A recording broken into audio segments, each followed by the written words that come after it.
Good boards have the interest in the work of the organization, have commitment to the organization's aims and objects, have reasonable intelligence and competence. Don't ask me to define reasonable. If income tax cannot define it, even I cannot. Reasonable intelligence and competence, respected in the community and by all stakeholders. This is very important. If you have even one board member who is lacking in this, it can be disastrous for your org. So choose your board well.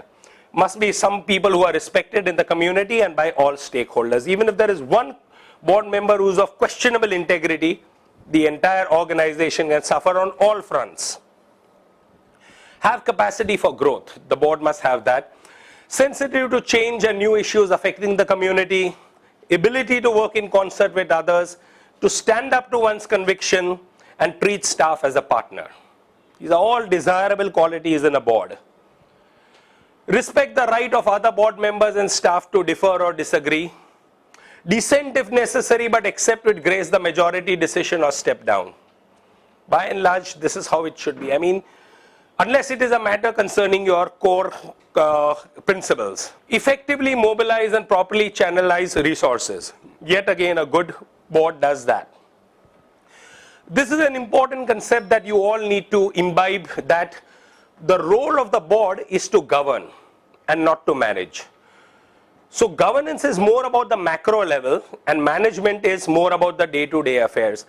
We often mix governance with management. We think governance and management is the same thing. It is not. Governance is more macro, management is micro. The board's role is to govern, which means what? To provide the leadership, to help get the resources, to provide the vision, to ensure the mission of the organization, to provide strategy. But having done that, they will not implement it. They will get the CEO and the staff to do the managing of that. So the policy is made here, but managing the policy is not their job. The strategy is made by them, but to manage the strategy is management's job. So management is very different from governance. Board is governance, CEO and staff is management. So when we talk in terms of correct nomenclature, governors are the board, managers are the CEO and the staff. So we need to get, oftentimes we have this very fudge. Oh, we manage, the trustees manage the organization. The trustees are not supposed to manage the organization, they are supposed to govern the organization. And that is the difference. So governance is very different from management. Governance is mainly linked to accountability and transparency, to self-regulation and organizational sustainability. What do I mean by this? First of all, we need to ask the question, accountable. First of all, the question is accountable to whom? The answer is accountable to all stakeholders, donors, even your beneficiaries, your staff, government, partner organizations. And what does transparency mean? Clear, see-through, anything that a person wants to know, you're transparent about that. You are hiding nothing. So governance is mainly linked to accountability to all stakeholders, and transparency, that means if anyone wants to know something about you, you're transparent enough to disclose it. Self-regulation, as I said, no law of the land says you cannot take money from a distillery or a tobacco company, but it's a matter of your self-regulation. I will not take money from these sorts of organizations, or I will not fund these kinds of organizations.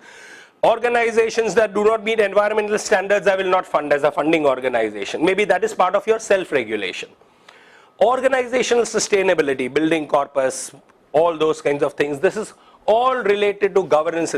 Even in transparency, somebody over lunch was asking me, what about RTI? Somebody asked me. The Right to Information Act. As you know, the Right to Information Act was brought mainly to bring about transparency in government and government funded organization. Very clearly, the earliest sections of RTI says that it is applicable to all government organizations and government agencies, including organizations which are substantially funded by government.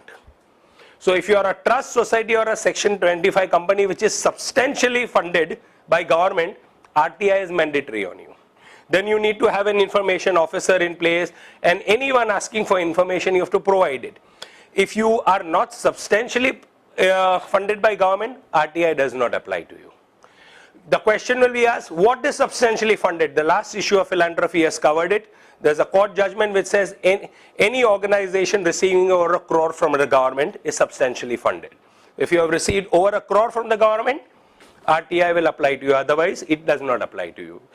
No, that is not counted in that say. I mean, tax subsidy is a different thing. You may think that way, but I would prefer not to look at it that way. It is talking of funding, whereas this is a subsidy. The word uses funding. If you have received substantially funded by government, not substantially tax exempted by government, there's a difference. Funding is an income. Absolutely, whereas that is a deduction you are getting. So, let's put it this way. So, if you are not substantially funded, RTI doesn't apply. But having said that, even if RTI does not apply, how transparent do you want to be? Do you disclose, like, I mean, there are good organizations and we have CRY in our midst. CRY puts up on its website, what is the salary they pay to their CEO? Is this required under law? No. But they have decided to be transparent enough to put that on the. So this is why I say the law says you audit your accounts, you have your income and expenditure statements, you have your balance sheet, and that's done. Where does it say in the law that you need to put up your CEO's salary or how much you spend on travel, where the money came from? That is transparency and that is linked to governance. So governance is doing more than what the law requires about to tell you, and transparency is giving more information than what people are wanting you to give.